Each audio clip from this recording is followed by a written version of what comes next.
Trump প্রশাসন আসার পরে সে যে ভূমিকা নিল, আপনি প্রচলিত ধারার পুঁজিবাদী অর্থনীতি বলেন, মুক্তবাজার অর্থনীতি বলেন, বা তার আগে যে সোশ্যালিস্ট ইকোনমি এই জায়গায় ছিল, এই পুরোকে ভেঙে চুরে এটা অন্য ধরনের ডাইমেনশনের মধ্যে আসছে।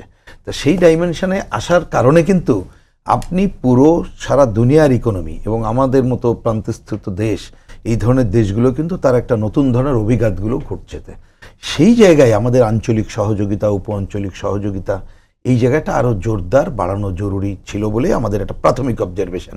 তো সেই জায়গায় যে খবরটা আপনি বললেন এবং আমরাও দেখলাম খুব আকস্মিকভাবে ভারত যেটা করলো এবং ইতিমধ্যে ব্যবসায়ীরা যে প্রতিক্রিয়া ব্যক্তগুলো করেছে, তা সেইটা তো নিশ্চয়ই আমাদের জন্যে একটা কি বলবো যে একেবারে অনাকাঙ্ক্ষিত।